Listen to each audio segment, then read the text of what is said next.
Hello, it's Randi Rhodes. Here's a clip from our show, and go to randyrhodes.com for the whole thing and a podcast. Buy a stinking podcast. Mary had a little man. The fault. We believe that all men are created equal. To the magnificent mosaic that is America. From radio beacon to radio beacon. I have a dream today. Change has come to America. Knock, knock. Who's there? It's a figment of your imagination. Okay. Turn up your mind. It's Friday, you bastard. Wow, what a week. We are so freaking ready for Friday over here. That's all I can say. Oh, bring it on, baby. Bring it on. Orange is the new white. I mean black. There's a whole new season just waiting for me. Trash TV, that's where I'm going this year. I am going so there. I hate to call it trash because, it's not reality TV, but it is more entertaining than this president. It's hard to say. You know, the president's pretty freaking entertaining, this orange orangutan thing that we have here. Did you see this today? I mean, after the Comey, he actually called James Comey, my boyfriend. You don't get to trash talk my man. I don't care if you're the president of the United States or what your title is. He trashed Comey today. He was appearing with the world heavyweight champion, Eastern Bloc president of Romania. It is like one of the most corrupt little countries ever. But okay, so he was appearing with President Iohannis. Who would know that? Except for us. Of Romania. And of course, he took some damn questions and decided that he, would trash James Comey's testimony and call the Comey a liar. I mean, it was unbelievable. And the president is claiming complete and utter vindication. And, I got to say, this is the thing about the TV. Be careful when you turn it on.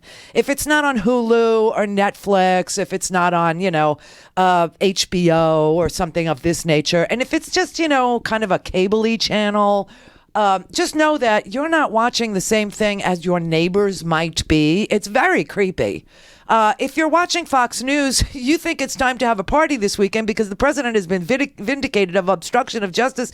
And if you don't watch Fox News and you're everybody else in the universe, you know damn well that the president may not have been personally under investigation for the PP tape, which is what he kept asking Comey about. But now he is for obstruction of justice. Now he is. But the president doesn't see it that way. Neither does his civil attorney. A civil attorney, by the way, is something that handles civil, not criminal matters. It's suing people. That's what a civil attorney, is doing all this paperwork for every day, to sue somebody on your behalf or to answer a lawsuit because somebody is suing you.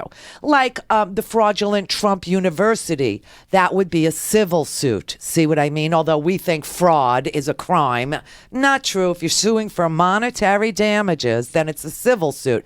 If you're suing to put him behind jail, behind bars, and make him Orange is the New White, that would be criminal. So Kasowitz, this madman, this maniac, is one of these nasty. I mean, I have been in civil cases 3 times. Okay, and they take forever, and they are wild, and the amount of nastiness, fake or otherwise. And my experience is this nastiness is usually kind of fake, in that the lawyer doesn't give a rat's ass about anything but winning. It's so much winning. That's all they care about. They don't really care about the issue. They don't care about you. They don't care about their client. They don't care about anything. They just care about, they get 40% of any monetary damages that they recover for the client. So I got to say, I have been in depositions in hostile territory. I have been in depositions in, various offices. I have, been on trial. I had a jury trial, you know what I mean? And the amount of venom that these lawyers manufacture when they're questioning you is really, really quite something to behold. But then the little break will come. And during the break, you might be, grabbing lunch. You might be smoking a cigarette if you're me. Don't tell me about it. I don't want to hear. You might be, just standing in the hallway. And, all of a sudden, they're like your best friend.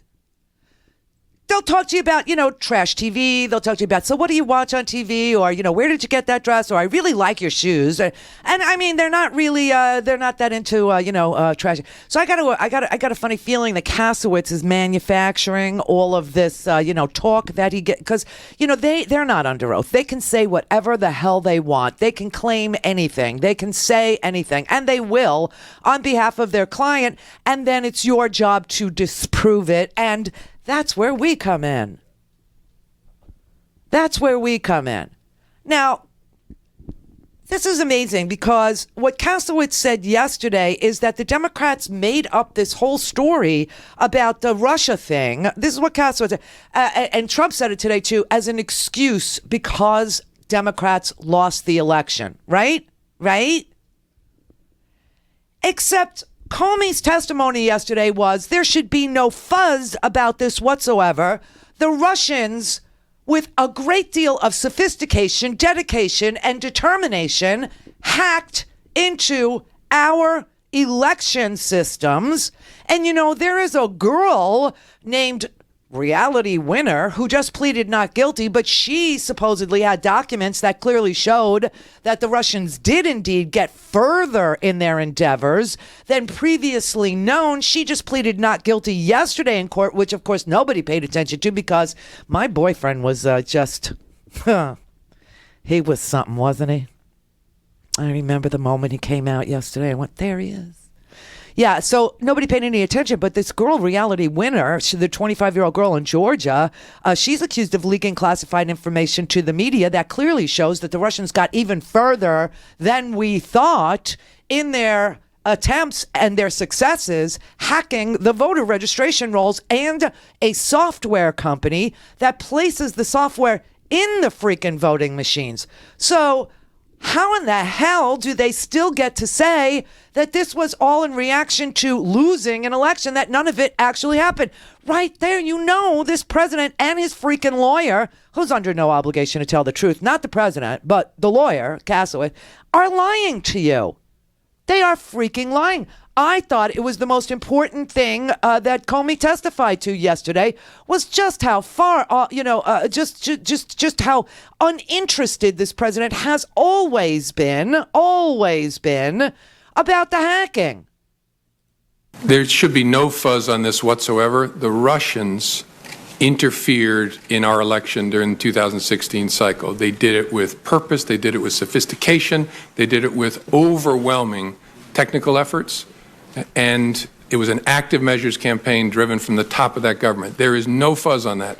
It is a high confidence judgment of the entire intelligence community. And the members of this committee have seen the intelligence. It's not a close call. That happened. That's about as unfake as you can possibly get. Hello. And is very, very serious, which is why it's so refreshing to see a bipartisan focus on that, because this is about America, not about any particular party. Hello. So that was a hostile act by the Russian government against this country. Yes, sir. Did the president, in any of those interactions that you've shared with us today, ask you what you should be doing or what our government should be doing or the intelligence community to protect America against Russian interference in our election system? I don't recall a conversation like that. Never. No. Do you find it odd? Not with President Trump. Right. I attended a fair number of meetings on that with President Obama. Oh, God. You're a genius. I mean, honestly, isn't that the crux of why there was a counterterrorism investigation? Isn't that the most important part? All right, here's the president today in the Rose Garden. Mr. President, this morning on Twitter, you were referring to the testimony of James Comey vindicating you. But I wondered if you could tell us in person, sir, why you feel that his testimony vindicated you when it's really boils down to his word against your word. And if you could also tell us, sir, do tapes exist of your conversations with him? Well, I'll tell you about that maybe sometime in the very near future. But in the meantime, no collusion, no obstruction. No. He's a leaker. Oh. But we want to get back to running our great country. But yesterday showed no collusion, no obstruction. It did not.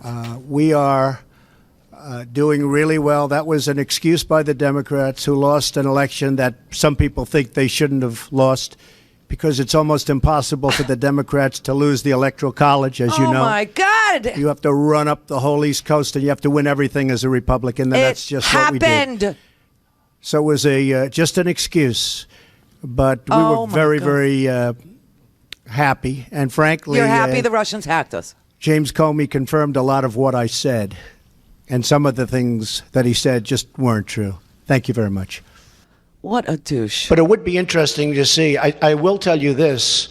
Russia, if you're listening, I hope you're able to find the 30,000 emails that are missing. I think you will probably be rewarded mightily by our press.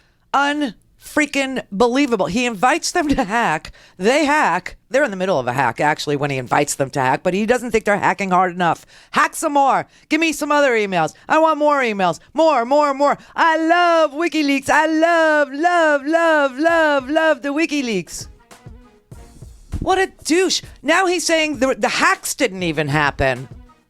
And Comey's lying. There was no Russian hacking. There was nothing. Nothing went on there, And his claim that, listen, here's what the president basically is saying.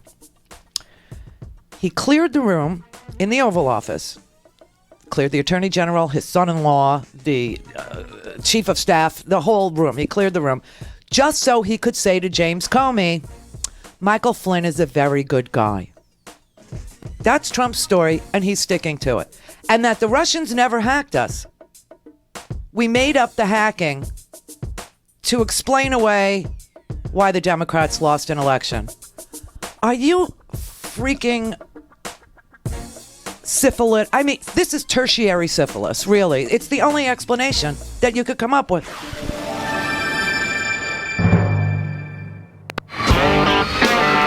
For a commercial-free, on-demand, whenever, wherever listening experience, visit RandiRhodes.com for your personal premium podcast today.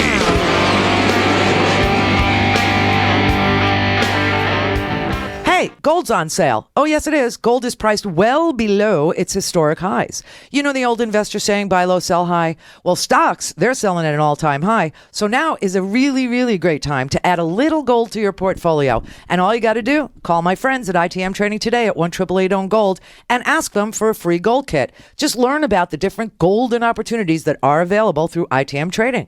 They've helped tens of thousands of people navigate the precious metals market, and they have the best reputation in the industry. It is where I buy my gold, and I do buy gold. ITM Trading has a wide range of gold and silver products that have been created by mints located around the world. The ordering process, super quick, very easy. Products are securely delivered to your home or office, and a 100% guarantee is offered that all the products are 100% authentic. Now, if you've been thinking about buying gold, this is the perfect time. It's on sale. Gold is on sale, but with everything going on in the economy, who knows for how long? Call 1-888-OWN-GOLD, 1-888-OWN-GOLD. I'm Rick Smith, and this is Labor History in 2. On this day in labor history, the year was 1937. That was the day Consumers Power Company employees near Flint, Michigan, shut off generators and turbines at the Zilwaukee Power Plant. 2,000 workers organizing with the Public Utilities Union under the direction of the UAW effectively cut off power to everything except hospitals, city sanitation plants, and dairies. The company's office workers joined the walkout, hanging a banner across the Flint District office building that read, "Quit stalling." The company had dragged its heels on an agreement promising union recognition, a closed shop, wage increases, and an end to 24-hour scheduling of troubleshooters. The strike cut power to an estimated 165,000 Flint residents. It also forced the closing of 6 area General Motors plants and impacted industrial centers like Saginaw and Bay City. The strike ended a temporary truce that Governor Frank Murphy had forced between the UAW and Consumers Power, which ended a several-hour-long walkout at the power plant earlier in the month. The strike paralyzed 13 counties across the Saginaw Valley. When news of the second strike hit, Murphy put the National Guard on standby. He snapped orders at UAW leader Homer Martin to get those lights back on. I will not stand by and see those people in darkness tonight. Top union officials insisted the strike was unauthorized and that a tentative settlement had been reached. But workers demanded to see the actual terms of the agreement before they agreed to go back to work. The workers ratified the contract. Tensions continued. Governor Murphy demanded that the county sheriff organize a special force to prevent future utility strikes, while the UAW vowed to curb wildcat strikes through investigation and discipline. Labor History in 2 brought to you by the Illinois Labor History Society and The Rick Smith Show. All things Randy at RandyRhodes.com. Go for launch. Speaking truth to power, The Randi Rhodes Show. Contrary to numerous false press accounts leading up to today's hearing, Mr. Comey has now finally confirmed publicly what he repeatedly told President Trump privately. That is, that the president was not under investigation as part of any probe into Russian interference. He is now. The president, Mr. Comey also admitted that there is no evidence that a single vote changed as a result of any Russian interference. No one ever said they did. Mr. did. Comey's testimony also makes clear that the president never sought to impede the investigation into attempted Russian interference in the 2016 election. Yeah, no.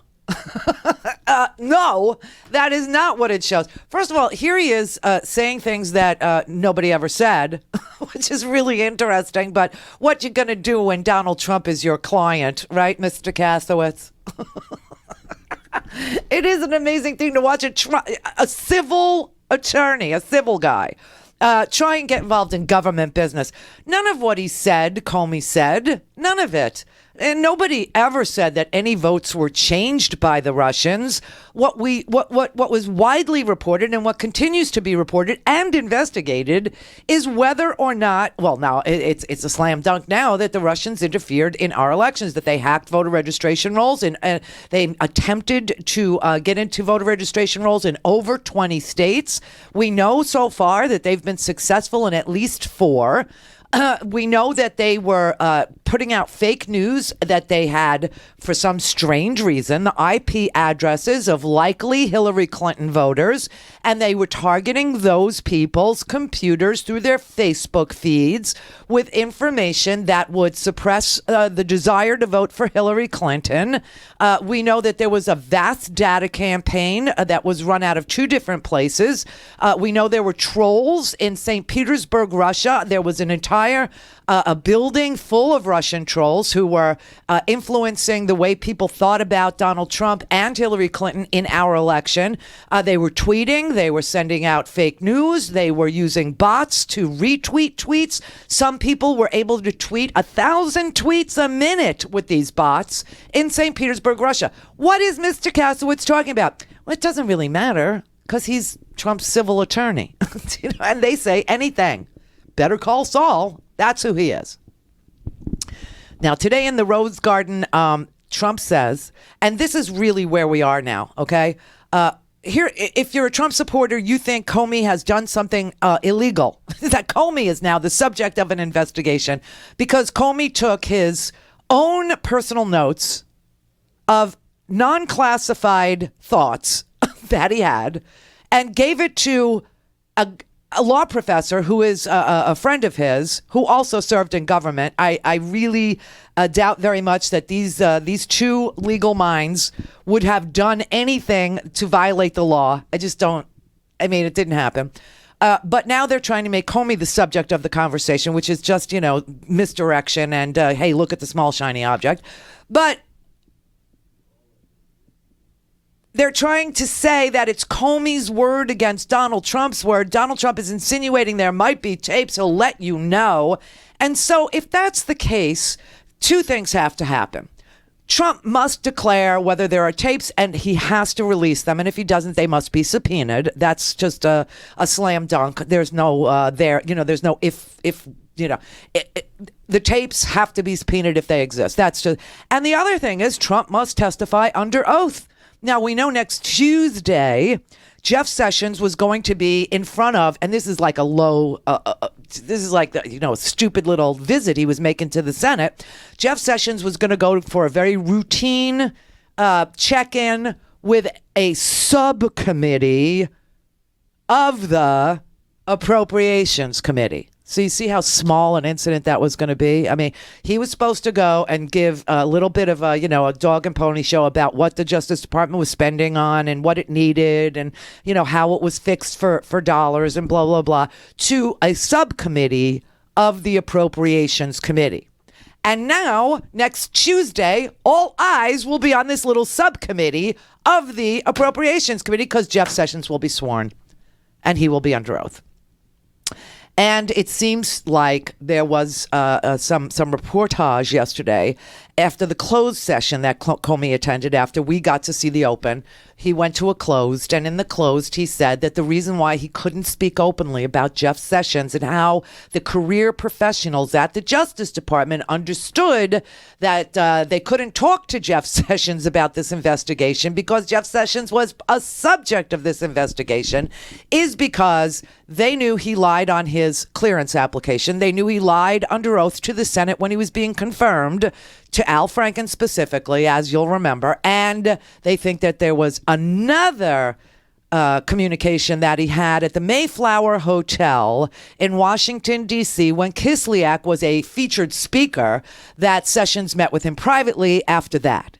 And so Sessions has been under investigation this whole freaking time, and that's why Comey couldn't tell him.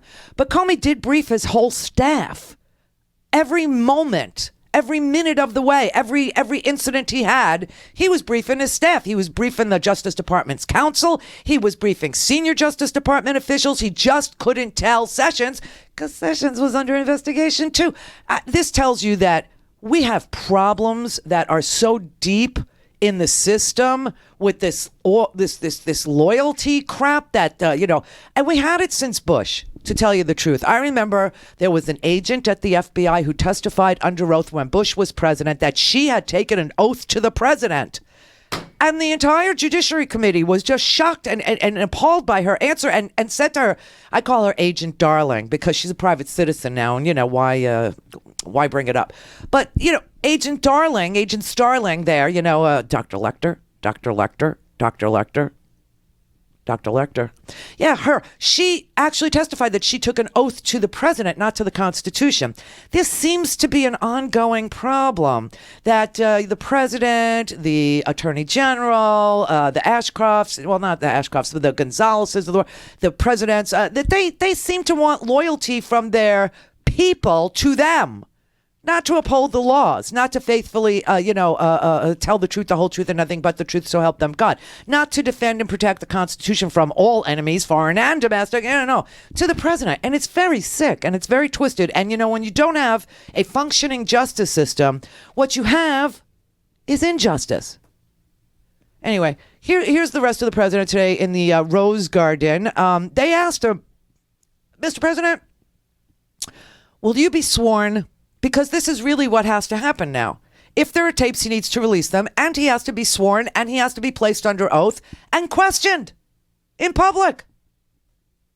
Mr. President, I want to get back to James Comey's testimony. You suggested he didn't tell the truth in everything he said.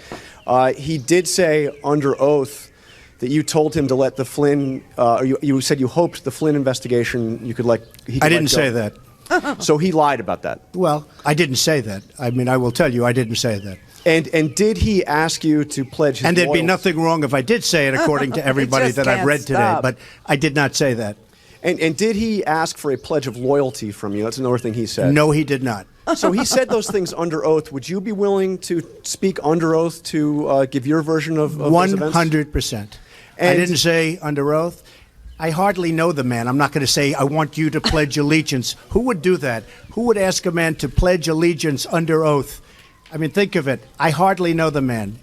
It doesn't make sense. No, I didn't say that, and I didn't say the other. So if Robert Mueller wanted to speak with you about that, I would be glad to tell him exactly what I just told you, John. And you seem to be hinting that there are recordings of those conversations. I'm not hinting anything. I'll tell you about it over a very short period of time. He's going to tell us in 2 weeks. He's going to tell us in 2 weeks whether there are tapes, and he's going to call Comey a liar for 2 weeks. This is what he's going to do. I mean, he's threatening. He intimidated Comey. You know that much, don't you? You know that much. I mean, he sent out a tweet going, Comey better hope there are. He loves the word hope. You better hope there aren't tapes. And Comey said, as soon as I saw that, I was like, oh my God, I hope there are tapes. There might be corroboration of what I said. And of course, Comey put down every word in quotes that he could remember, as soon as he left the dinner, as soon as he hung up the phone calls, he wrote these things down. These were his recollections, his thoughts about what the president had just said. And now the president is threatening that there might be tapes. And Comey's like, oh, please, dear God, Lordy, Lordy, Lordy, Lordy, let there be tapes. Lordy, Lordy, Lordy, Lordy. And again, also, you've testified that the president asked you repeatedly to be loyal to him, and you responded you would be honestly loyal, which is, I think, your way of saying, I'll be honest and I'll be the head of the FBI and independent. Is that fair? Correct. I tried honest first, and also, you see it in my testimony, I also tried to explain to him why it's in his interest and every president's interest for the FBI to be apart in a way, because its credibility is important to a president and to the country. And so I tried to hold the line. It got very awkward, and I then said, you'll always have honesty from me. He said honest loyalty, and then I acceded to that as a way to end this awkwardness. At the culmination of all these events, you're summarily fired without any explanation or anything else. Well, there was an explanation. I just don't buy it. Me to say whether the conversation I had with the president was an effort to obstruct. I took it as a very disturbing thing, very concerning, but that's a conclusion I'm sure the special counsel will work towards to try and understand what the intention was there and whether that's an offense. And whether that's an offense, which means, do you know what that means? That means Donald Trump is now a subject of Mueller's investigation into obstruction. How do they stand there and lie like this? But I will say, when he hinted that there are tapes, the whole Rose Garden, all the reporters went a little bit back crap. They were like, what do you mean there are tapes? What do you mean? And you seem to be hinting that there are recordings of those conversations. I'm not hinting anything. I'll tell you about it over a very short period of time. When is that? Okay? Okay. Do you have a question here? When will you tell us about the recordings? Over a fairly short period of time. Tomorrow? Now? Are there tapes, sir? Oh, you're going to be very disappointed when you hear the answer. Don't worry. John, do you have a question for the president? What the hell does that cryptic crap mean? You'll be very disappointed when you hear the answer. Either there are tapes or there aren't tapes. These are not the difficult questions. The difficult questions are, do you want to blockade Qatar? Okay, that's a difficult question. Seriously, this is so bizarre. All right, Galen in Alexandria, Virginia, hello. Happy Friday, Randy. Happy Friday, you bastard. Thank you. You're welcome. This show is so good. I got 4 things written on my note card here, but I'm going to stick to just 2. All right. First of all, this there was no collusion, no obstruction. He's the leaker. Is the equivalent of I'm not a crook. Yeah, very Nixonian. That's the I'm not a crook moment. We have the Richard what else? Nixon. You know what else it is? It's more than just I'm not a crook. It depends on what the meaning of is. It's in my mind, I want to believe that in my heart, I want to believe I didn't sell tow missiles to the Iranians, but in my mind, I know I did. This is crazy. The other thing is this Sessions thing. Yeah. I mean, this is going to be freaking crazy. First of all, Comey was the best witness I've ever seen, and I'm a lawyer. I used to work for the Commonwealth of Virginia. Oh, wow. Okay. All right. Not that big a deal. But anyway, so your boy was all that in a bag of chips. He was. But the Sessions, he's lied. He said on his, like you said, on his form, on his security form, he's lied there, said I didn't have contact with the Russians.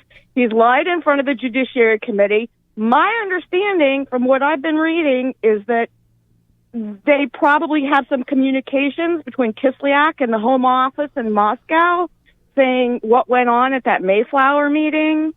And if he takes the stand, he's going to lie again. I know. And so what the freak happens? Does he take the 5th? No. Does he lie? Does he become sick? Does he resign? I mean, I don't know if people understand. This is the Attorney General of the United States. This is somebody in line to be the president. Should the president die? So this is a big effing deal. It is a big effing deal. Randy? What happens? Oh, when Sessions goes? Well, what happens when he testifies? Is he going to take the fifth? we know that no. You know that Jeff Sessions lies. He lies under oath. He has lied under oath. He lied under oath when he was being confirmed. Jeff Sessions has lied about a lot of things throughout his career. You know, he's not a racist. He has padded his civil rights record. You know, he has lied to in open session during his confirmation when, you know, he voluntarily lies. Like Al Franken never even asked him whether or not he had contact with the Russians. Idiot boy just, you know, offered it up. He said, right. He said, well, I've been called a surrogate many times, and I can tell you I did not have contact with the Russians. No, nobody even asked you that. In fact, Al Franken was reading from the IC report, from the intelligence community report, and he was hesitant to accuse Jeff Sessions of anything. He was like, listen, I'm only telling, because this was early on, and he said, I'm only telling you this because this is what's written on this, IC report, so, you don't have to comment on it, but, whatever, what would you do was the question. What would you do if any of this is true? That's what he asked him. He wasn't even accusing him of being part of this, Russian intervention. He was just saying, look, we got this very disturbing report, and I just want to know if this turns out to be true and the Russians actually interfere, what would you do? An idiot boy sits there and goes, well, I just want you to know I've been called a surrogate a time or two, and I've never had contact with the Russians. What? I didn't even ask you that. So I know. He's not the brightest bulb. Don't you understand why Sessions is the Attorney General? He's the Attorney General because he was the only senator, the first and only senator to endorse Donald Trump at the right during the primary. And so he was mightily rewarded and given the Attorney General slot. That's what loyalty gets you. And, everything you read about Donald Trump, if you wanted to just Google Donald Trump early days or Donald Trump Roy Cohen or Donald Trump, The Making of Donald Trump or any of these books that have been written, guess what you're going to see over and over and over again? Donald Trump saying loyalty is everything. Loyalty is everything. Even Roy Cohn, who he dissed in his dying days, he said, well, Roy was a very loyal guy. I mean, the word for him is always loyalty. Always, always. So you know he asked for Sessions' loyalty, which would be a good question to ask. Did the president ever ask you to, tell him that you would be loyal to him? Great question. Yes, I would love to hear that. And also, why did you lie, when you were being confirmed? 100%. Yeah, he's got to go. He's not going to make it through the week next week. They're digging their graves with a backhoe. It's like I said, the only person that hurts Trump is Trump. Yep. That's why Republicans won't speak up on his behalf. They won't, because they know he'll do himself in.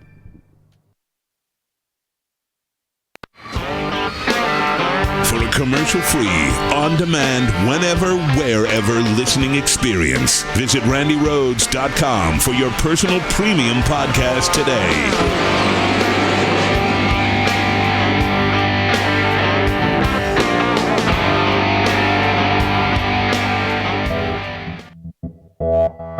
You're listening to WIN, Workers Independent News, a diversified media enterprises production.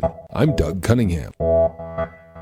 The People's Summit convenes in Chicago this weekend. Senator Bernie Sanders is headlining the event billed as Beyond Resistance, a people's movement for a just world. The People's Summit says, quote, at a time of tremendous turmoil and progressive opportunity, we invite you to participate in a historic convening of organizations and individuals committed to social, racial, and economic justice, end quote. The gathering is an effort to bring together progressive activists, including some labor unions, to create a people's agenda that can enhance and expand issue campaigns and hold all elected officials accountable to popular demands for justice, equality, and freedom. National Nurses United and the United Electrical Workers are the only labor unions listed as convening partners. The Chicago Teachers Union, for example, is not on the list, neither is the AFL-CIO. Other labor groups, though, that are participating include Our Walmart, Good Jobs Nation, and United Students Against Sweatshops. Los Angeles public school educators, students, and community activists held an education, not deportation rally and press conference Thursday for Claudia Rueda. She's a Roosevelt High School graduate and college student seized May 18th by Border Patrol agents outside her family home. She was taken into custody and put in detention in San Diego. The rally demanded her release. United Teachers of Los Angeles is joining the call for her release and also for an end to ICE deportation raids. The teachers union says a good education, quote, is not possible with immigration enforcement in our neighborhoods, end quote. The teachers union also supports calls for the Los Angeles sheriff and LA officials to stop cooperating with ICE in Los Angeles County. Claudia is an undocumented immigrant rights activist. Her supporters believe she was picked up in retaliation for speaking out in support of her mother. Her mother was arrested in April on drug charges that authorities later admitted were baseless. New York City is divesting pension funds from private prison and immigrant detention companies. Make the Road New York, an immigrant advocacy group, says its corporate backers of hate campaign highlighted pension investments in private prison companies, identifying those investments as an injustice. Private prison corporations like Core Civic and Geo Group will no longer benefit from New York City pensions investments. J.P. Morgan Chase and Wells Fargo banks help finance private prison companies. Make the Road New York says divesting pension funds from private prison and immigrant detention companies sends a strong message that, quote, our communities won't support corporations that are locking up members of our communities. Workers Independent News is proud to be heard on The Union Edge, Labor's Talk Radio, live nationwide weekdays noon to 3 p.m. at theunionedge.com. You've been listening to WIN, Workers Independent News. For more information, visit laborradio.org. Hi, we're back, and everything is possible again. Isn't it beautiful? Well, if you want to keep it this way, buy a stinking podcast. Oh, yes, you have to buy a stinking podcast. And you get that at RandiRhodes.com, where we're open all day, all night long. RandiRhodes.com. Get your stinking podcast. The Randi Rhodes Show is brought to you by our partners at ITM Trading. Call them at 1-888-OWN-GOLD and ask for a free gold kit. 1-888-OWN-GOLD. To speak to Randi, call now, you bastards. 561-270-3844. Hello. Randi Rhodes. Air Force. Well, we do have a problem. We have a problem. Houston, we have a problem. Angus King asked James Comey under oath. Now, remember, James Comey was under oath yesterday, okay? So the president is accusing James Comey of perjuring himself and of leaking classified documents, which never happened. Those documents were not classified. All right. So Angus King went through a litany of was this true, was this true, was this true, was this true? And, of course, it was all based on the Lester Holt interview. President Trump's kryptonite. Here's how it went. In his interview with Lester Holt on NBC, the president said, I had dinner with him. He wanted to have dinner because he wanted to stay on. Is this an accurate statement? No, sir. Did you in any way initiate that dinner? No. He called me at my desk at lunchtime and asked me, was I free for dinner that night? And called himself and said, can you come over for dinner tonight? And I said, yes, sir. He said, will 6 work? I think he said 6 first. And then he said, I was going to invite your whole family, but we'll do that next time. I wanted you to come over. And is that a good time? I said, sir, whatever works for you. And then he said, how about 6:30? And I said, whatever works for you, sir. And then I hung up and had to call my wife and break a date with her. I was supposed to take her out to dinner that night. And that's one of the all-time great excuses for breaking a date. Yeah. In retrospect, I love spending time with my wife. I wish I'd been there that night. That's one question I'm not going to follow up, Mr. Comey. But in that same interview, the president said, in one case I called him and in one case he called me. Is that an accurate statement? No. Did you ever call the president? No. I might. The only reason I'm hesitating is I think there was at least one conversation where I was asked to call the White House switchboard to be connected to him, but I never initiated a communication with the president.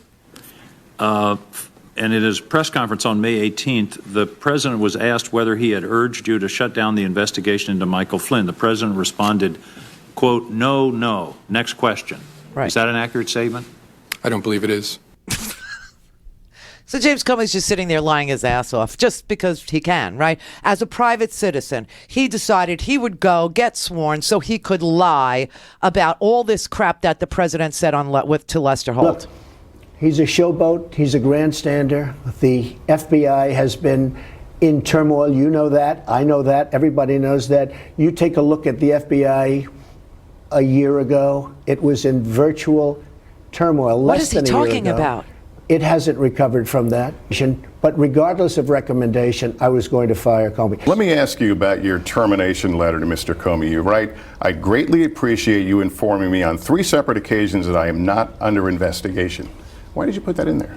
Because he told me that. I mean, he told me He that. told you weren't under investigation with regard I've to the heard Russia that. investigation? I've heard that from others. I think. Was it in a phone call? Did you meet face to face? I had a dinner with him. He wanted to have dinner because he wanted to stay on. We had a very nice dinner at the White House very early on. A dinner was arranged. I think he asked for the dinner. Oh, my God. And he wanted to stay on as the FBI head. Oh, my God. And I said, I'll, consider. We'll see what happens. But we had a very nice dinner. Oh, my God. And at that time, he told me, you are not under investigation, which I knew anyway. That was one meeting. What was it? First of all, when you're under investigation, you're giving all sorts of documents and everything. I knew I wasn't under. And I heard it was stated at the committee, at some committee level, that I wasn't. Number one. So that didn't come directly Then from during him. a phone call, he said it, and then during another phone call, he said it. So he said it once at dinner, and then he said it twice during phone calls. Did you call him? In one case, I called him. In one case, he called me. And did you ask, am I under investigation? I actually asked him, yes. I said, if it's possible, would you let me know, am I under investigation? He said, you are not under investigation. Okay, so Comey told Donald Trump before he was President Trump on January 6th that there was a PP tape. I mean, this is just unbelievable that you have to actually say this, that there was salacious material, and that in that context, he told the president-elect POTUS, remember? Tell POTUS, we're not investigating you, sir. And he said, well, in the follow-up meetings, Trump said, well, I want to order you to investigate it. And Comey says, you really don't want to do that because then you could not tell the American people that you weren't a subject under investigation. So I just want you to know, we're not investigating you personally. This is a salacious, piece of material. And I just wanted you to know that. The president has turned this into, there's nothing. Nobody's looking at any... Except that's not what Comey said. If any Americans were part of helping the Russians do that to us, that is a very big deal. That's what he testified to. All right. Vince in Hampton, Virginia. Hey, Randy. Hi. I was trying to call in yesterday, but I really wanted to say that I was disappointed with Comey. Oh. And the reason why is just one of the reasons is what you just brought up, that he told him that he wasn't under investigation. And even, I just felt that he was so indecisive and he was parsing words, and that's what got us here today. Okay, so tell me this. You're in the Oval Office, and the president clears the room, and he wants to speak to Vince alone. What does that do to you? I mean, are you not intimidated by it at all? Are you, or are you trying, or if the president is asking you for loyalty to him, are you like stunned and shocked by this? Because here's a 70-year-old man who's been around the block a time or two and knows that he's not supposed to be getting the attorney general out of the room in order to simply say, Michael Flynn is a good man. I mean, this is like, this is like the meeting in The Godfather, right? Where Senator Geary is in Michael Corleone's office in the Sierra Madres, and he says to him, Turnbull is a very good man. I mean, this is like right out of the mafia thing. Of course, he didn't clear the room to say to Comey that Flynn is a very good man. He cleared the room to ask Comey to drop the investigation. Yeah, but in our whole system of checks and balances, this is America's top cop. Okay, and someone said, if you can't stand up to him, I mean, why are you FBI head of FBI. He's an investigator. He's the lead investigator for the FBI. That's what he is. He's not a prosecutor. Yeah, he's the lead investigator. He's the top cop. Right. He's the cop that finds, No, he's the top detective. Okay, he's not like a street cop. He's the detective, okay? He runs, first of all, the FBI has 30,000 people, and he's in charge of 30,000 people and tens of thousands of investigations. Don't you find it interesting that his testimony was limited to his experience? Okay, that's all it was. It was limited to his experience with Donald Trump. That's all he was there to testify to, because the rest is under investigation. The president may have not been under investigation when Comey was telling him he wasn't, but he is now. And that's what Comey was telling you. That's just it. He was. And even one of his subordinates told him, don't tell him that. He had more clarity than he did because he was under investigation. Yes, but he made the decision as the lead detective whether or not to play good cop, and he chose to play good cop. He wanted Donald Trump to relax about this PP tape, which Donald Trump was obsessed with. Yes, and that was a bad choice because now he's giving them this ammunition to say that he wasn't under investigation. And you had a caller the other day who was trying to make a point, and her point was that he continued to talk to him on 9 separate occasions, which tainted him.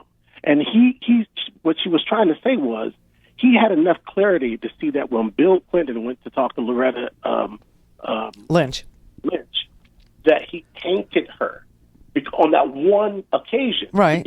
And spoke to him 9 separate times and on the phone. And his subordinate had the clarity to say not to say this. And this is the guy. Yes, but also what he testified to was each time he got off the phone with the president, he reported it. That's the part that everybody keeps missing. He said because you know who asked him that was Roy Blunt. Roy Blunt asked him, why did you continue to talk to him on the phone? And he was like, well, it's the president. He said, but every time I hung up with him, I reported it to my team that he wouldn't stop calling me. Well, you remember that case. And, if I were a detective and I had this guy who was obsessed with, some salacious materials and kept on calling me to talk about, I didn't do it. I wasn't with Russian hookers. And you know what? You know what else I thought of? Well, every time I was in Russia, I always assumed I was being taped. But it was a guy who was caught on a hot mic on Inside Edition talking to Billy Bush, using the P word and saying I'd pop Tic Tacs, can't stop making out with gorgeous girls, whatever. I would still talk to him. I would take that call. First of all, he's the president of the United States. And second, I would report it every time. And that is exactly what Comey did. He reported it every time. Reported it. To whom? To his team, to the lead counsel at the FBI, to the senior investigators, the senior FBI people. He told everybody in his team. The only people he didn't tell were the foot soldiers, the cops, who were doing the investigation. That's the only people he didn't tell. Why was he able to take the information about Hillary Clinton's information to the public and not the fact that because he had already completed the investigation. He had been investigating the email hack since 2014 or 15? I mean, that was a year-long thing, more than a year-long thing, and the investigation was complete. And when did the Russians hack Hillary's server? No, Hillary's server was never hacked by anybody. Okay, because I heard that there was evidence that it was accessed by outside parties. No, the DNC was hacked, but Hillary Clinton, the Democratic National Committee was hacked. Yeah. But Hillary Clinton, personally, nobody ever hacked her. No, nothing on that, that server she had in her house was ever breached. That server was never breached. Okay, all right. But what I got from him was this: it was that trial that had the truck driver who was going to freeze, and you're talking about the judge who was parsing words. This is what I got from Comey. Okay. When they asked him, they said, why did you get fired? I don't know. Then he said, well, did you get fired because of the Russian investigation? Yes. What they just asked you? Because he cannot come to a conclusion about Trump's state of mind. He can only say what his feeling is about it. And he said when he was fired, he didn't know exactly why he was fired, but then he saw the president on TV. He didn't say he didn't know. This is the top detective. He didn't say he didn't know. Here, I'll play you what he said. You want to listen? Yes, but you were putting it together. Do you want to listen to it? Do you want to listen to it with me? Okay, so here's Dianne Feinstein asking him point blank, why do you think you were fired? Why do you believe you were fired? I guess I don't know for sure. For sure. I believe I take the president at his word that I was fired because of the Russia investigation. Something about the way I was conducting it, the president felt created pressure on him that he wanted to relieve. Again, I didn't know that at the time, but I've watched his interview. I've read the press accounts of his conversations, so I take him at his word there. Now, look, I could be wrong. Maybe he's saying something that's not true, but I take him at his word, at least based on what I know now. So what was wrong with that?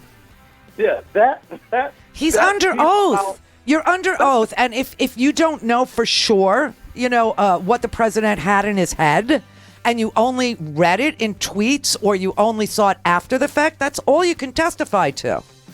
Well, no, because... Yes, because you're under oath. No, if he said, I know I was fired because of the Russia investigation, they would have said, what proof do you have? I don't know. Come on, Randy. And what did you want him to say under oath? What could he prove? He could prove that he said it to Lester Holt, that he fired him because of the... And that's what he said. Yeah, so he shouldn't have said, I don't know. Oh, my God. All right. Comey is not the subject here. The Russian hacking is. It's a counter-intelligence investigation that reaches into the president's team. The Randi Rhodes Air Force. The Randi Rhodes Show is live on RandiRhodes.com and the free Progressive Voices app for Android and iOS. Visit the App Store or ProgressiveVoices.com now.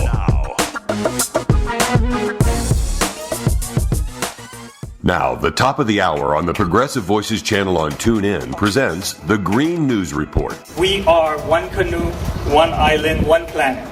We cannot afford to mess this up. As Trump steps back from the Paris Climate Agreement, Hawaii steps up. California is all in. Defiant California partners with China on clean energy.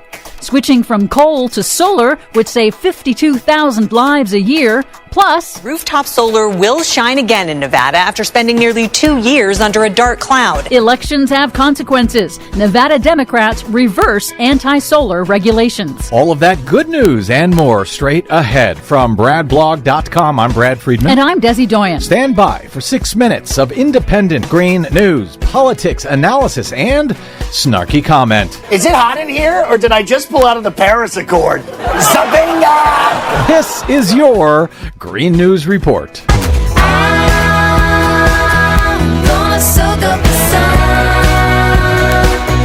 Okay, Desi Doyen, even North Korea has condemned Donald Trump for withdrawing from the landmark UN Paris Climate Agreement, calls global warming, quote, one of the gravest challenges humankind is facing today. North Korea's Ministry of Foreign Affairs called Trump's decision, quote, short-sighted and silly, and said that the United States shows, quote, ignorance of the fact that it is in their own best interests. That's North Korea. Yeah, I know. Reminding me of what Bill Maher said about this over the weekend. Really? The country that is always threatening to blow up the planet wants to save the planet. And on top of that, the top U.S. diplomat stationed in China has resigned from his post over Trump's decision to withdraw from the UN Paris Climate Agreement. Acting U.S. Ambassador to China David Rank reportedly told embassy staff that he could not support and would not implement Trump's climate policies as, quote, a parent, a patriot, and a Christian. Well, he's just winning everywhere, isn't he? Seems like it. Meanwhile, Hawaii has become the first U.S. state to pass laws to legally implement the Global Accord, with new legislation to accelerate policy mechanisms to reduce Hawaii's greenhouse gas emissions. At a press conference in Honolulu on Tuesday, Hawaii's Democratic Governor David Ige noted Hawaii is already grappling with climate change impacts like extreme weather, coral bleaching, and rising sea levels, and that managing Hawaii's natural resources is critical to the state's economy. As an island state, we are especially aware of the limits of our natural environment. We have a kuleana, a responsibility to malama, to steward our island home. Not to be outdone, California Governor Jerry Brown was in China this week to sign a partnership agreement with the Chinese government to coordinate with the government on clean energy technology, carbon capture and storage, and carbon emissions trading. California is all in, 100%, in meeting the Paris agreements, in fact, going beyond. We only do that if we can work with China, Chinese provinces, to get the job done. So Trump's decision is definitely a setback that will cost pretty much everyone on the planet precious time in the race against accelerating climate impacts. But there may be a silver lining if it ultimately ends up galvanizing more action. Maybe we should thank Donald Trump for helping the world rally around the Paris Climate Agreement, something that many people in this country, at least, had no idea what it even was until Trump left it. Meanwhile, the Trump administration has been repeating debunked, inaccurate estimates of the costs of the Paris Agreement. Not my Trump administration. But ignoring the benefits of transitioning to clean energy, including the fact that it will save lives. According to a new study out this week from Michigan Technological University, swapping out coal in generating electricity and replacing it with solar energy in the United States would prevent 52,000 premature deaths in the United States caused by coal's air pollution every year. To put that into perspective, the U.S. coal industry employs 51,000 people total, but switching to renewable energy would save 52,000 lives. Per year. Finally, in Nevada, the state legislature has rolled back its rollback of solar incentives just a year and a half after its Public Utility Commission phased out financial incentives for rooftop solar owners that gutted the state's solar industry. That's great news. It is expected to be signed by Republican Governor Brian Sandoval. The legislation restores net metering rates for homeowners to sell their excess energy back to the grid and requires the state's utilities to get 40% of their electricity from renewable sources by 2030. It's interesting because this comes after the Republicans had taken control of the state legislature in the previous session. Now Democrats are back in power and they are rolling back this ridiculous regulation that blocked rooftop solar in Nevada. Nevada, one of the sunniest states in the nation. Elections have consequences. Yes, they do. For much more on all of these stories and the ones we couldn't get to, check out our website at greennews.bradblog.com. Find us, follow us, and share us worldwide on the Facebooks and the Twitters at Green News Report. I'm Brad Friedman. And I'm Desi Doyen. And this has been your Green News Report. And you light up my life. You give me hope. This has been the Green News Report on the top of the hour on the Progressive Voices channel on TuneIn. Mary had a little lamb. The fault. We believe that all men are created equal. To the magnificent mosaic that is America. From radio beacon to radio beacon. I have a dream today. Change has come to America. Knock, knock. Who's there? It's a figment of your imagination. The Leaping Show. Turn up your mind. People seem to be disturbed because Comey didn't pound his fist on the table saying, I know why I was fired. That's because Comey could only conclude from what the president told Lester Holt that the reason why he decided to fire Comey was because of the Russia thing and that this whole thing was a hoax. Now, when you have a degenerate liar like the president who thinks that we weren't hacked in the first place and that the counterintelligence investigation wasn't opened in response to the fact that a foreign hostile government had hacked into our election apparatus, let's just call it, and so the last part of his sentence is false, and the first part of his sentence is, I fired Comey because of the Russia thing. How would you like Comey to answer about what he definitively knows is the reason why he was fired? You understand? The president is a liar. Comey said this 5 ways to Sunday yesterday. 5 ways to Sunday. I mean, he was at the beginning when he did his opening, he said that the president defamed him, meaning he lied with the intent to ruin his career. That's what defamation is. It's not just lying about somebody. You can lie about people, but you can't lie about them in a public forum with the intent to destroy their career, to destroy their ability to function in their chosen career. That's defamation, right? And so Comey, he's a lawyer, and he said the president defamed me, but more importantly, he defamed the FBI by insinuating that the FBI was in some sort of chaos and that it wasn't led well. The FBI is obviously in chaos now. How do we know this? Because we don't have a director of the FBI. Because the Attorney General of the United States, who the director of the FBI reports to, had to recuse himself from any investigation into hacking by Russia or anything to do with the campaign. Therefore, the entire Justice Department is in complete and utter chaos right freaking now because of Trump. So I don't know what you expected Comey to say under oath about the reason he was fired. He can only conclude from the president's half true, half false public statements regarding why Comey was fired. That's the problem that Comey has about being so definitive. He can only conclude. This is why he says, I have to take him at his word that it was something about the Russia investigation, because that's what he told Lester Holt. That's what he said on the TV.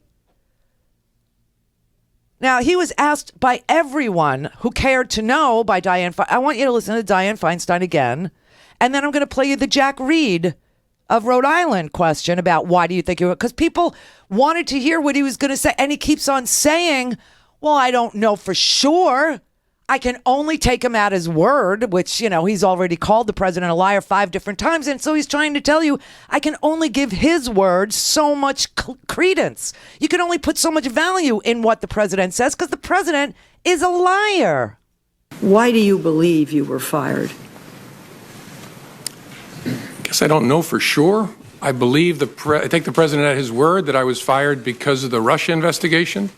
Something about the way I was conducting it, the president felt created pressure on him that he wanted to relieve. Again, I didn't know that at the time, but I've watched his interview. I've read the press accounts of his conversations, so I take him at his word there. Now, look, I could be wrong. Maybe he's saying something that's not true, but I take him at his word, at least based on what I know now.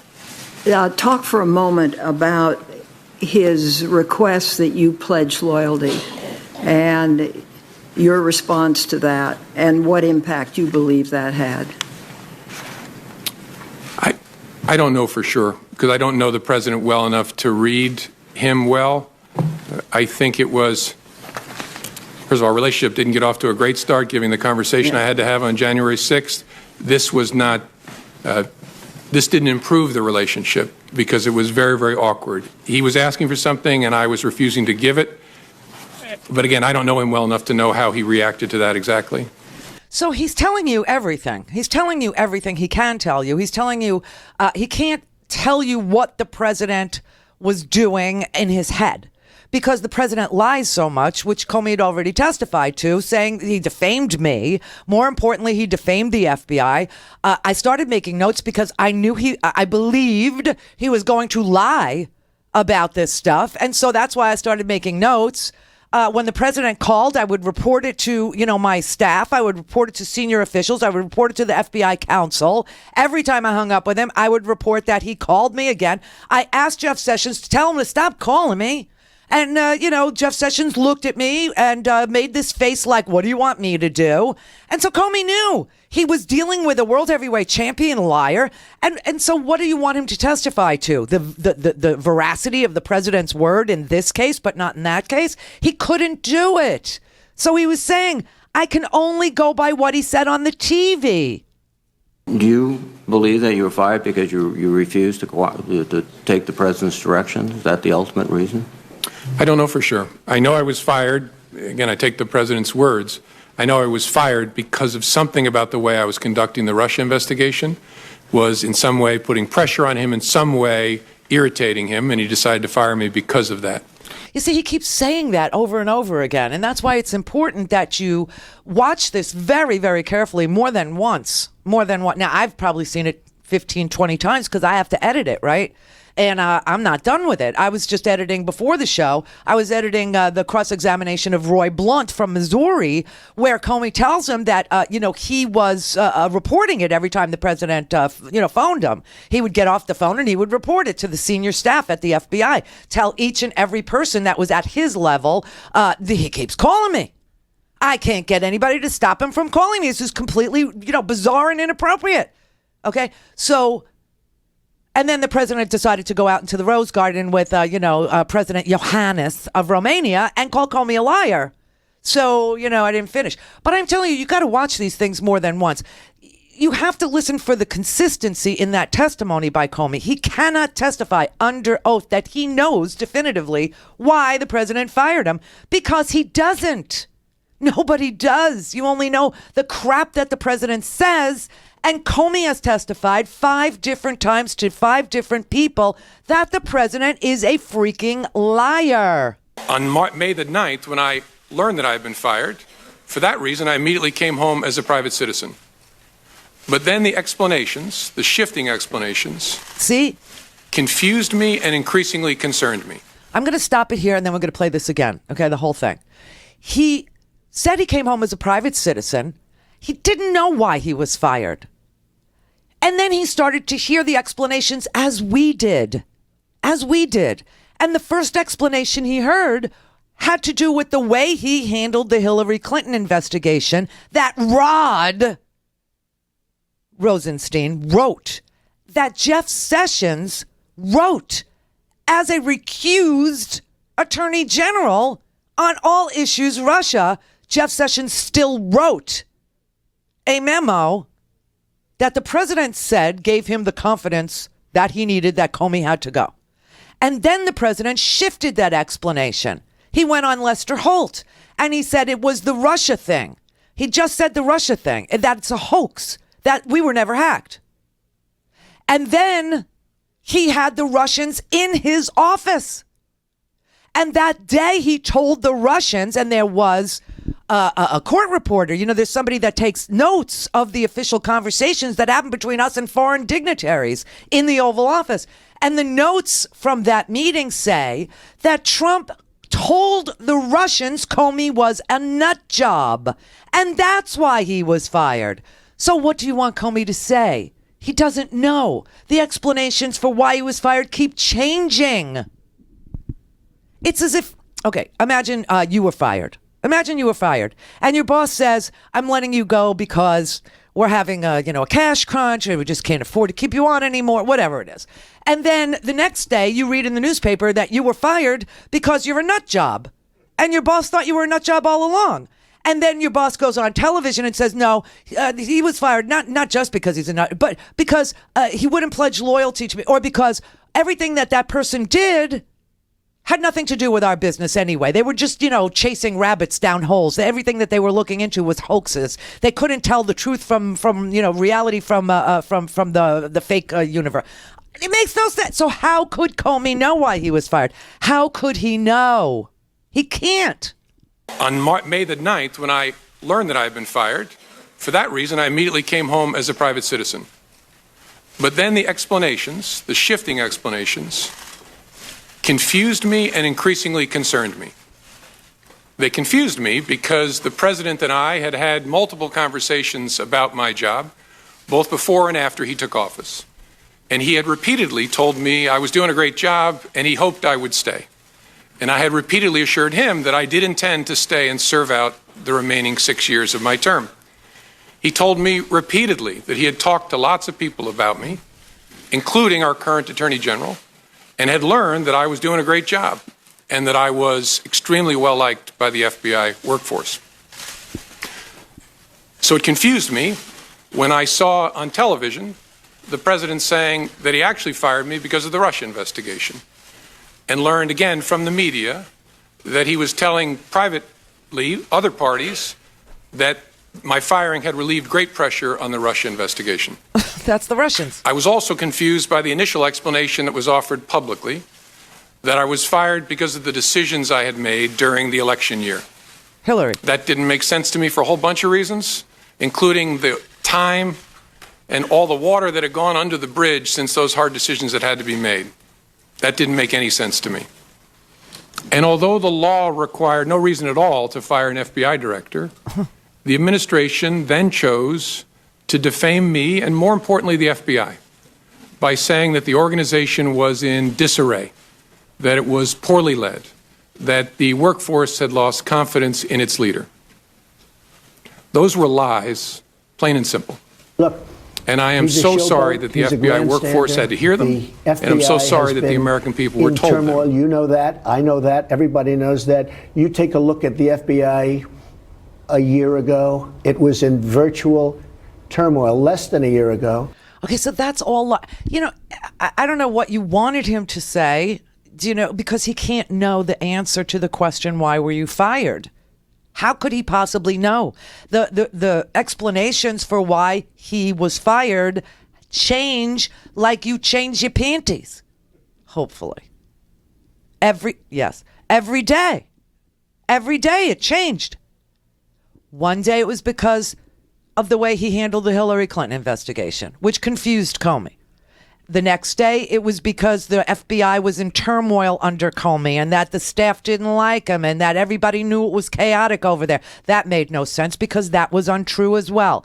Then the next day, he tells Lester Holt it had nothing to do with the recommendations about the Hillary stuff that Rod Rosenstein wrote. For God, Rod's going to have to go under oath too, because nobody understands why he wrote that freaking memo and why Sessions, as a recused attorney general, weighed in and wrote another memo. And then the last explanation was to the Russians in the Oval Office that Comey was a nut job. He fired him, and it took immense pressure off the president that the Russia investigation would now somehow end because Trump's an idiot and he doesn't understand the investigation isn't going to end. He thinks it is, though, and that goes to his state of mind.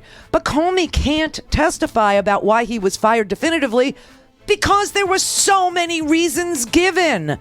And the president is a well-known, well-documented, fact-checked liar. So, ain't nobody going to trash my man. That is not going to happen.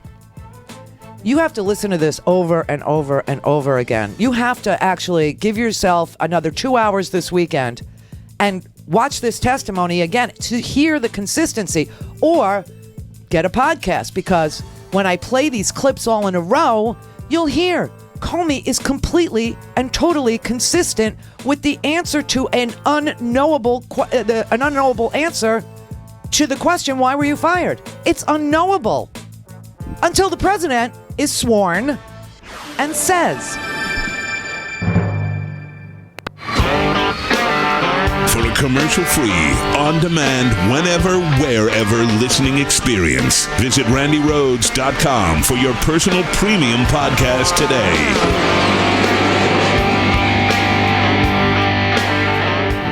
Herky jerky. Oh, God, I love herky jerky. And you know what? You asked for something, and they did it all for you. There are now 4 new flavors: original beef, spicy beef, teriyaki beef, barbecue beef, and they're nitrate and preservative-free, and they come in resealable 14-ounce bags. You asked for resealable bags. You asked for nitrate and preservative-free, and you asked for new beef flavors.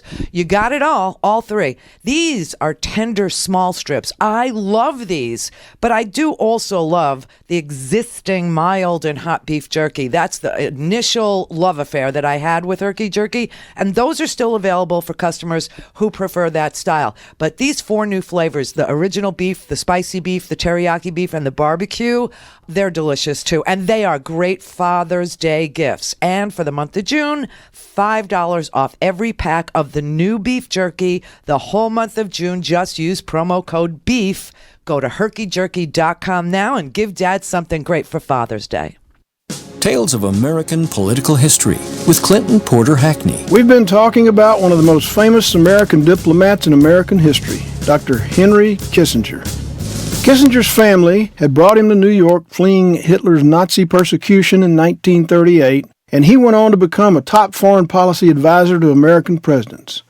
In a 1973 interview, he described diplomacy as his favorite game. But if you read enough of his life, you will likely come to believe there was another game that he really enjoyed more. Many people develop a passion for something in their youth that never goes away, and so it was with Henry Kissinger. In his time in public office, he was informed every Monday morning by the German embassy of his Firth Soccer Club's weekend scores. And in 1978, he was named as chairman of the North American Soccer League. He never forgot the joy he found playing soccer as Heinz Kissinger. This is Clinton Porter Hackney at cphackney.com. We did it, you bastards! We're live! And it only took 2 years! Okay. All right. So we're back, we're live, and you're there, and we're here, and ain't that great?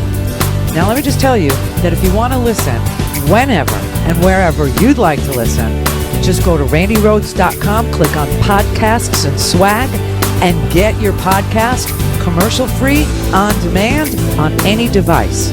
randyrhodes.com. Open all day, every day. Call in, connect. To speak to Randy, call 561-270-3844. 561-270-3844. I hope that clears up why Comey was not definitive about the answer to the question, Mr. Comey, why do you think you were fired? His answer had to be, I'm not sure, because the explanations for why he was fired have shifted over and over and over, depending on what day of the week it was. Like I said, first, for the first thing was Hillary. Okay, we didn't like the way you dealt with Hillary. That was a whole day's news. That was crazy. That made no sense to him, nor to us, or anybody else that was watching that. Then he said, Comey was fired because of the Russia thing to Lester Holt on the TV. It's the Russia thing. It's a hoax. It never happened, okay? Which obviously is a lie. There was a counterintelligence investigation into the hacking of Russia, and Comey testified yesterday. That's about as far from fake as you could get. The fact that the Russians hacked, I mean, it's just amazing. And any American that helped Russia do this to us ought to be, prosecuted. If any Americans were part of helping the Russians do that to us, that is a very big deal. And I'm confident that if that is the case, Director Mueller will find that evidence. Okay, so, he keeps saying it ain't a hoax, okay? There should be no fuzz on this whatsoever. The Russians interfered in our election during the 2016 cycle. They did it with purpose. They did it with sophistication. They did it with overwhelming technical efforts. And it was an active measures campaign driven from the top of that government. There is no fuzz on that. It is a high confidence judgment of the entire intelligence community. Hello. And the members of this committee have seen the intelligence. It's not a close call. That happened. That's about as unfake as you can possibly get, and is very, very serious, which is why it's so refreshing to see a bipartisan focus on that, because this is about America, not about... Okay, you get it? I don't have to play the rest of it. And so the president is sitting there going, I fired him because the Russia thing was a hoax. It was a hoax. And then the next day, he's got Kislyak and Lavrov in the Oval Office. The president does as a response to a phone call that was placed to President Trump by Vladimir Putin, saying, I want you to see Lavrov and I want you to appear in public with Kislyak in the Oval Office. And instead of the president of the United States being concerned that the Russians hacked into our election apparatus, he says, fine. Really? Why didn't he say, you know what, Vlad? There is so much evidence that you are messing around in our election cycle, that you are spreading fake news, and everybody's on your ass. I am doing nothing for you, nothing, until you make this right. You tell the American people what happened. You tell them that you will not do it again. You tell them that you're out of the system. You tell them that you're not going to do cyber war on the internet. No, instead he goes, okay, all right, I'll have him in. Thanks, Vladimir. And he appears with Lavrov and Kislyak, and what does he say? He calls James Comey a nutjob and says he fired him to relieve the pressure on him with the Russia investigation. So if I'm sitting there and somebody says, Randy, why were you fired? And I'm James Comey, I go, I don't know. He's told, 3 different stories depending on what day of the week. I have no idea, which is what he testified to. All right. Mike in Pittsburgh. Hey, Randy, second time, very long time. Love you. You are sloppy seconds on a Friday. Yeah. You are absolutely on fire. Everything that you're saying needs to be clarified, and you're doing, of course, a fantastic job of it. What I called about is it's anecdotal, but I wanted to see what you thought of it. On Election Day here in Pittsburgh, of course, not Paris or Pittsburgh, but Pittsburgh, referring back to, of course, the Paris Agreement thing. When my wife and I walked into our polling place, the first thing the attendant said was, double check your votes, because Pennsylvania uses the voting machines with the little cartridges. And I've seen references in some of this material recently that what was done, what has been documented and been done by the Russians could go to those little cartridges. The attendant at the polling place said votes are flipping. Now, let me say that is true. Okay, and the person who leaked that information and then put various polling places on notice was this reality winner, which is such a bizarre name that you got to kind of, realize that this is such a strange story. But the 25-year-old from Georgia who was a contractor, who worked inside the NSA, who had a contract, she was a linguist. How she was, around IT stuff, I have no idea. But somehow she got this document, and that's the document that was leaked. And the document that was leaked said there's disturbing intrusion into the software by the Russians, into the software that goes into the voting machines, the cartridges. That's what you're talking about. And so polling places were put on notice that this had happened. She had the proof and then leaked it. I mean, she started working as a contractor in February, and a month later, she's leaking documents. It's just very weird. It's a weird story. But yes, that's why they told you that. They actually saw it firsthand at that polling place. Yeah, they did. You're right. They did. They were noticed. And with how closely and remember when we had our election, Obama was in charge, and Obama knew that all this was going on, and Obama had kicked out 35 Russian spies. Obama had taken their two compounds, the one in Maryland and the one in New York. Obama had put sanctions on Russia prior to that, and in response to the hacking, increased the pressure on Russia, and so, when we had our election, you had Obama on the wall. You had Obama watching, and they noticed all the polling places, that software that was created in Florida, of course, had been hacked, and that you should warn the voters to be extra careful that their votes weren't flipping, that there was a defect in the software. And that's kind of where we're at now. You're on fire. Keep it up. Thank you. Michael in Los Angeles. Hi, Randy. Hi, How are Michael. you feeling? Good. Take a deep breath. Before, I want to talk about Comey, but before I do, I want to put in a plug for supporting your show and making donations. Oh, yes, plug me. And on the right, there's religious donations, all that going on. One of the best donations we can make is to you. Oh, thank you. And I've done it a couple of times so far, and I've got a whole year's worth of podcasts. Just laying around, yeah. Yeah. But it's like, this is so important, and you're the only one that's doing it. Oh, and thank you. We've got to help. About Comey. Comey was impeccable. He was so truthful. And, the idea that the truth must be told when you're under oath, I don't think people really respect it, because I don't know how many people have ever been under oath. I've been under oath many, many times. And I have to tell you, it's an awesome thing, because, it's under penalty of perjury if you lie. And these are civil cases. Can you imagine? I've testified to Congress before, but I wasn't under oath when I testified. It was just about media stuff years ago. But the awesome responsibility to tell the truth, the whole truth, and nothing but the truth, so help you God, is real. It's real, and there are penalties for not observing that oath. It's not just something you say. And Comey doesn't know why he was fired, so he couldn't testify to why he was fired. Well, this is also reality, and not reality TV. Right. You get the difference.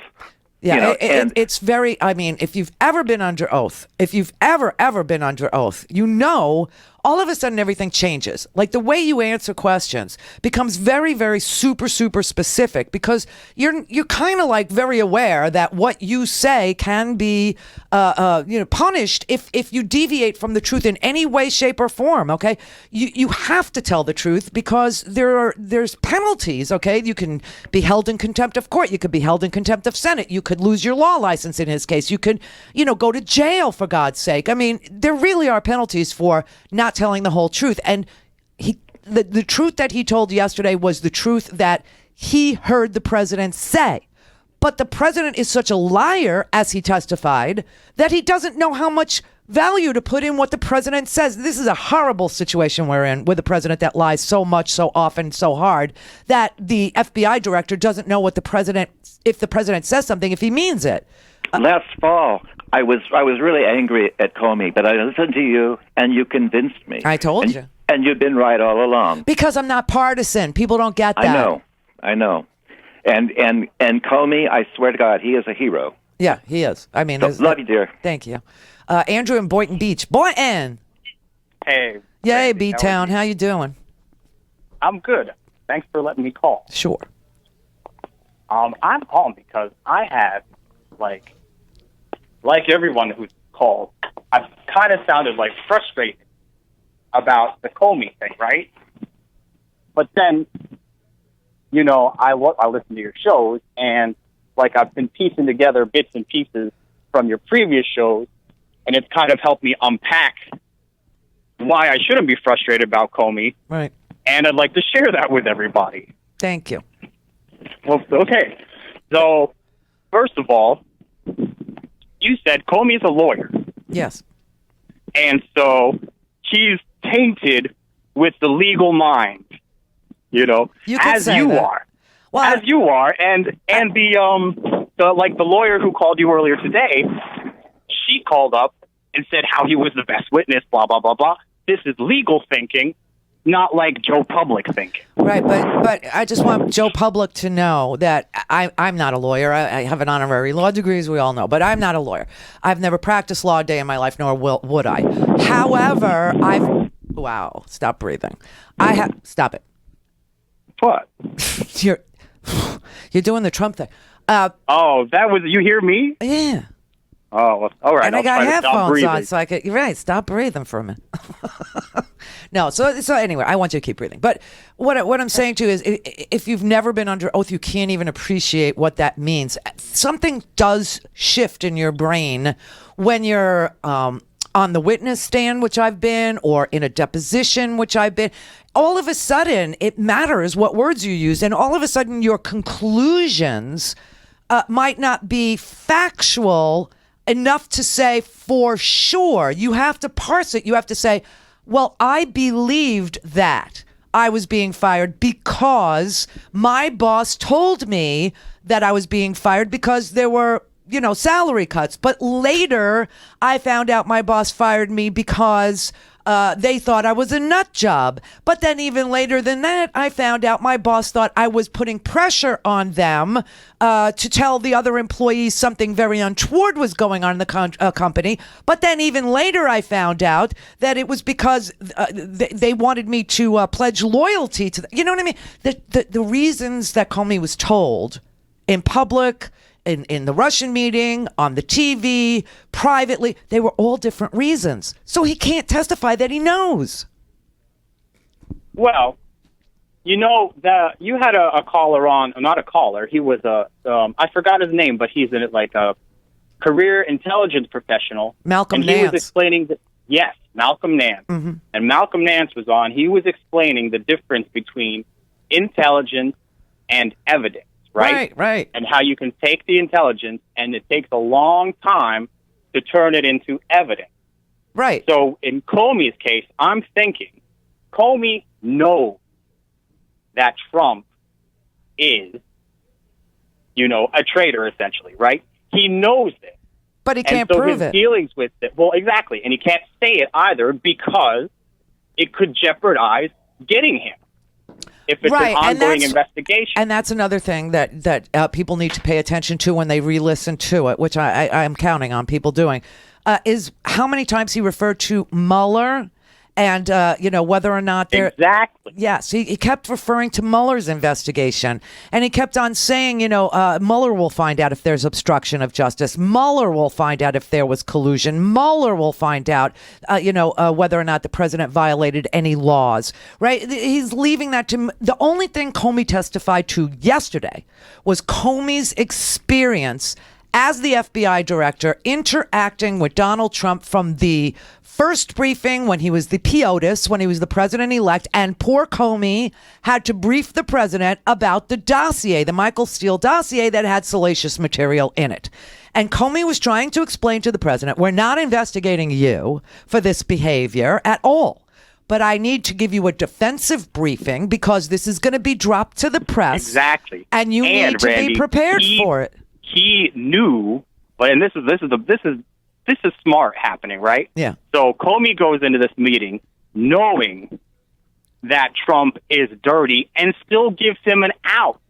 He says, President or Mr. Trump, we got a whole lot of evidence here. It could be possible that, you weren't aware of it or that, it was somehow, but either way, we could give you a defensive briefing. We could he's telling him, hey, you're not under investigation. It's like giving him an out.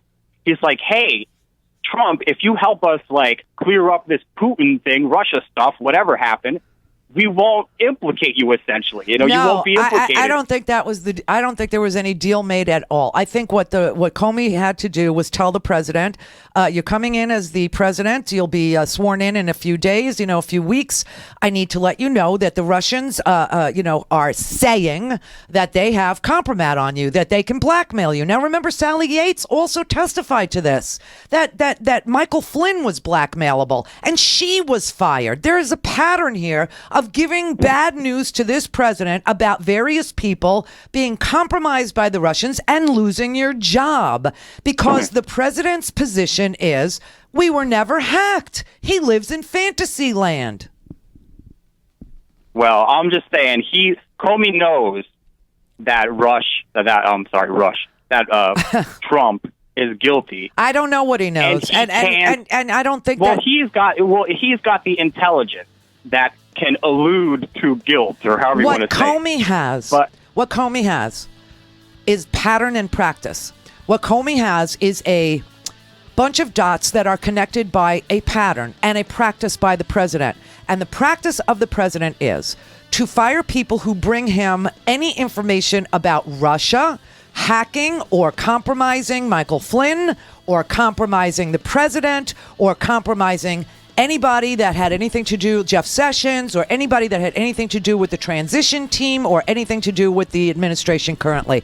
He will fire your ass. The president has a blind spot. Let's put it as politely as we can. And that blind spot is Vladimir Putin. Vladimir Putin and him have had some unholy alliance. And everybody knows that there was some unholy alliance, but we just don't know what it was. Clear for takeoff. Randi Rhodes Air Force. Air Force. RandiRhodes.com.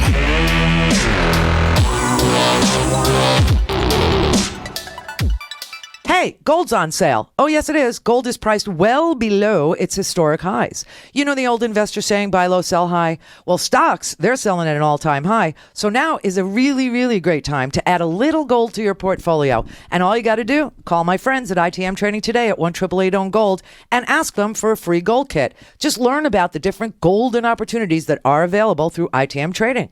They've helped tens of thousands of people navigate the precious metals market, and they have the best reputation in the industry. It is where I buy my gold, and I do buy gold.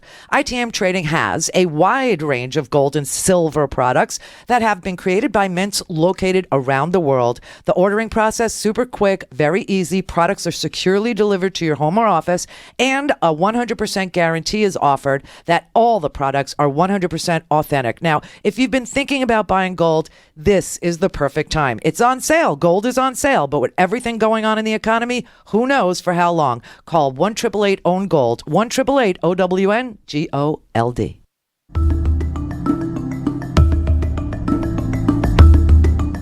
Just when you thought corporate ethics couldn't get any creepier, there is news that some of the country's largest companies are spending big money to stop we the public from being able to fix their faulty products. You heard that right. So-called right-to-repair laws are pending in nearly a dozen states, including New York.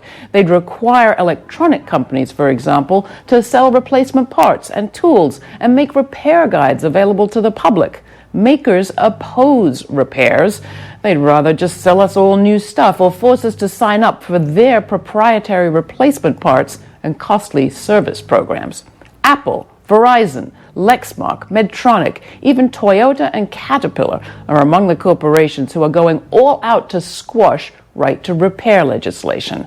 Vice has a whole beat following the dispute on their motherboard blog. The right-to-repair spat caught my eye because I'm a tinkerer, first of all. From old cars to old lamps, I love cracking open a piece of broken machinery, studying how it works, and getting it functioning again. It beats throwing it away, and not just for pocketbook reasons. Computers have already made the tinkerer's life harder. Software is patented, laws forbid unlicensed repairs, landfills are filling up with toxic components and hard plastic cases. That would be reason enough to pay attention, but there's also the David versus Goliath aspect. According to New York State's Joint Commission on Public Ethics, the company's spending is dwarfing their opposition by thousands of dollars to one. And the last standout part of this is what it reminds us about capitalism. Corporate-driven media and captured politicians have taught generations of us that businesses just want freedom from taxes, from regulations, limits, you name it. But what they really want is freedom to control the very government they mock. They're not against government, not if they own it, which takes us to something even creepier. You may have heard that the Trump budget would slash some $72 billion from services for disabled people, including those injured on the job and their kids. The cuts amount almost exactly to what just one corporation, Apple, is offshoring to avoid paying taxes. $72 billion in cuts versus $75 billion in Apple's offshored accounts. Corporate ethics is a contradiction in terms. Maybe it's time to retire the phrase altogether.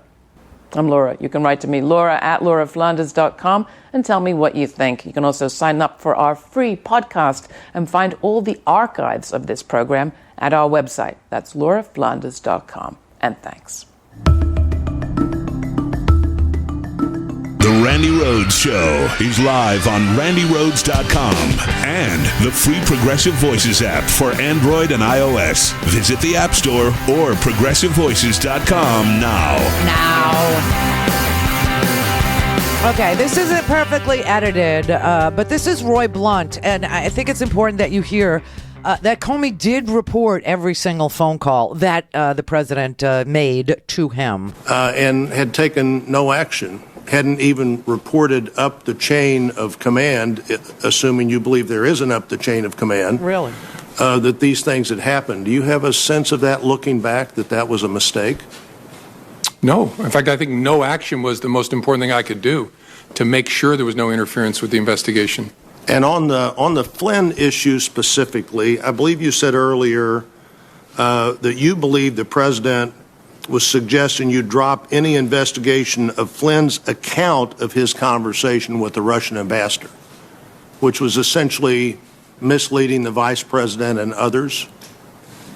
Correct. And I'm not going to go into the details, but whether there were false statements made to government investigators as well. Any suggestion that General Flynn had violated the Logan Act, I always find pretty incredible. The Logan Act's been on the books for over 200 years.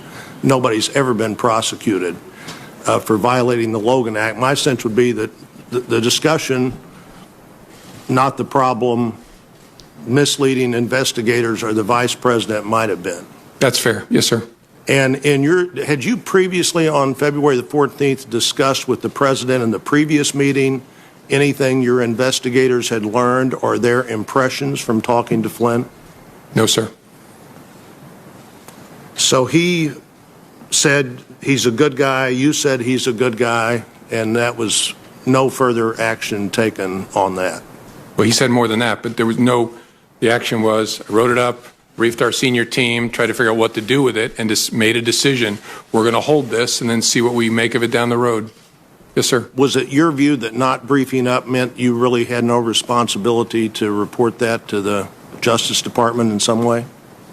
I think at some point, and I don't know what Director Mueller is going to do with it, but at some point, I was sure we were going to brief it to the team in charge of the case. But our judgment was, in the short term, doesn't make sense to, no fuzz on the fact I reported to the Attorney General. That's why I stressed he shouldn't be kicked out of the room.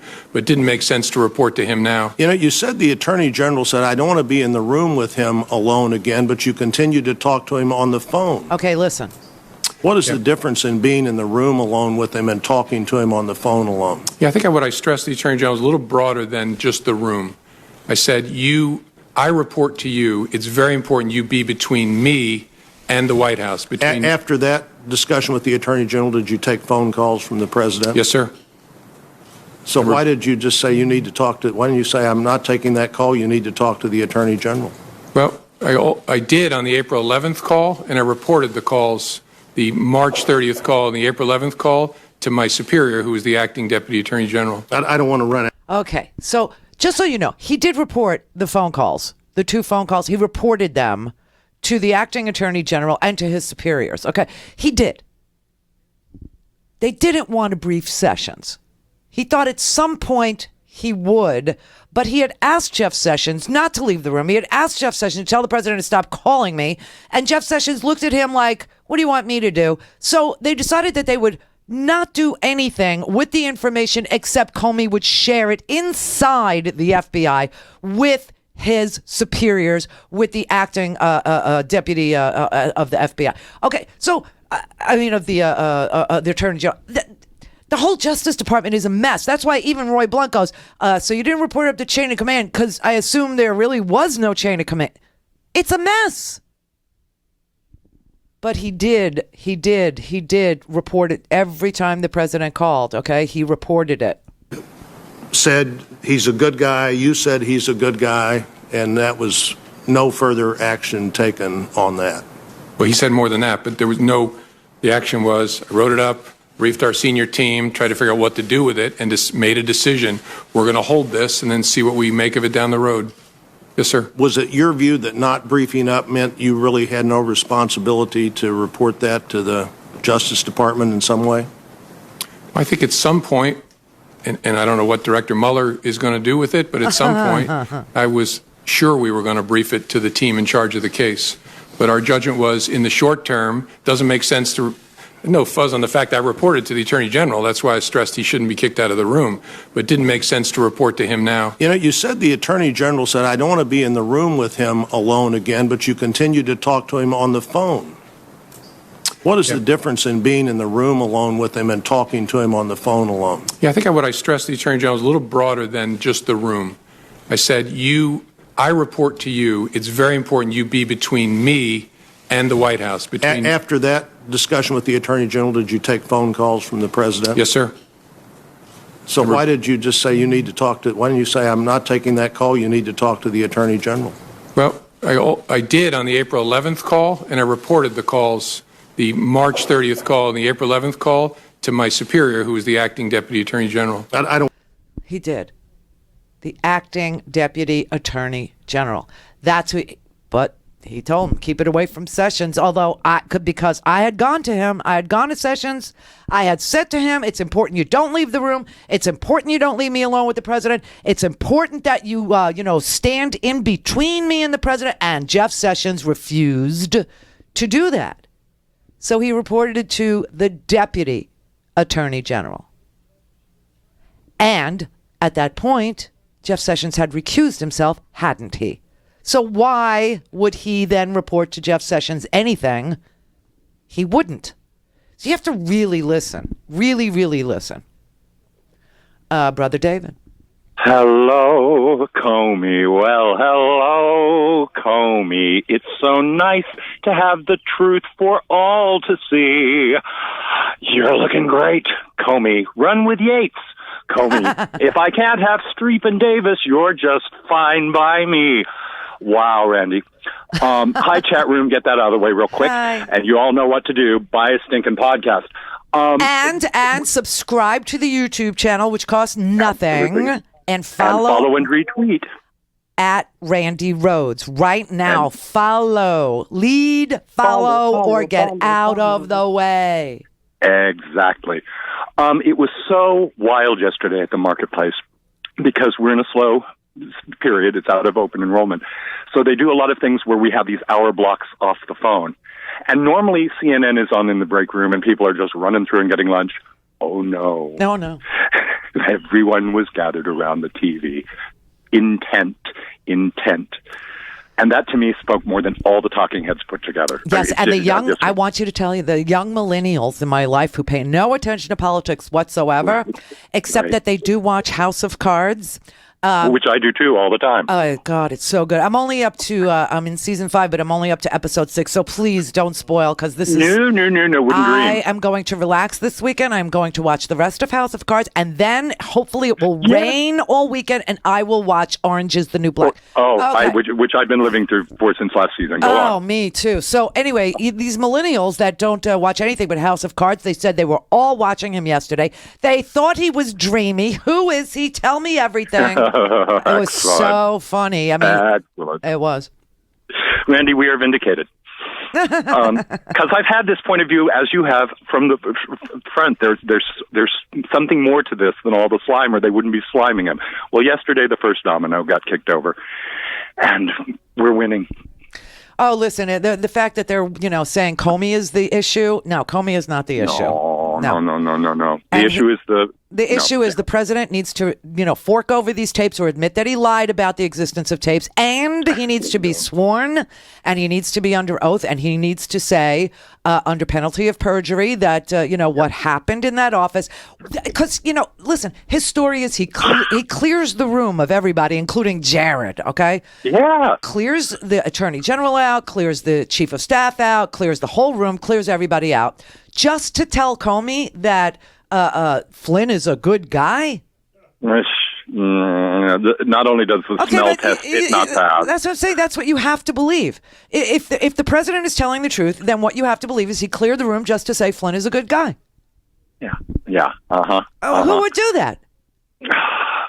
Only someone who I still think is in mid-stage paresis. But what are you going to do? Give my love to the Loretta. Have a fabulous weekend. Have a fabulous beer o'clock. Love you always. I love you more. Thank you so very much. All right, Terry in Dallas. Are you still there, Terry in Dallas? And 3, 2. Charlie in Los Angeles. Oh, see, I've been listening so long now, I'm starting to remember that you opened your show one time explaining the just aired season finale of The Sopranos, the series finale. Don't I stop remember that. believing, right? Oh, my God. I remember you were freaking out. It's amazing. I know. It's all coming back now. Well, because how many seasons had I watched? And that was how they ended. Oh, terrible. And now James Gandolfini is not with us any longer, and we'll never know what the hell that meant. Never. Damn it. Randy, I'm going to make this so quick. First of all, everyone listening that doesn't have a podcast, I fly Atlanta to L.A. all the time.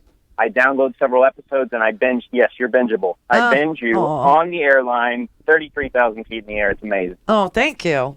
Do it. So, that being said, I just wanted to give you some reconnaissance since Howard and I are the same in that. Well, we've never made out, but Howard and I both listen to the other side.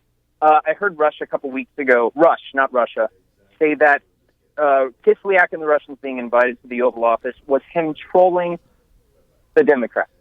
That he was so proud to do it, and it was so funny, and he's brilliant for doing it because he was thumbing his nose at everyone in the media.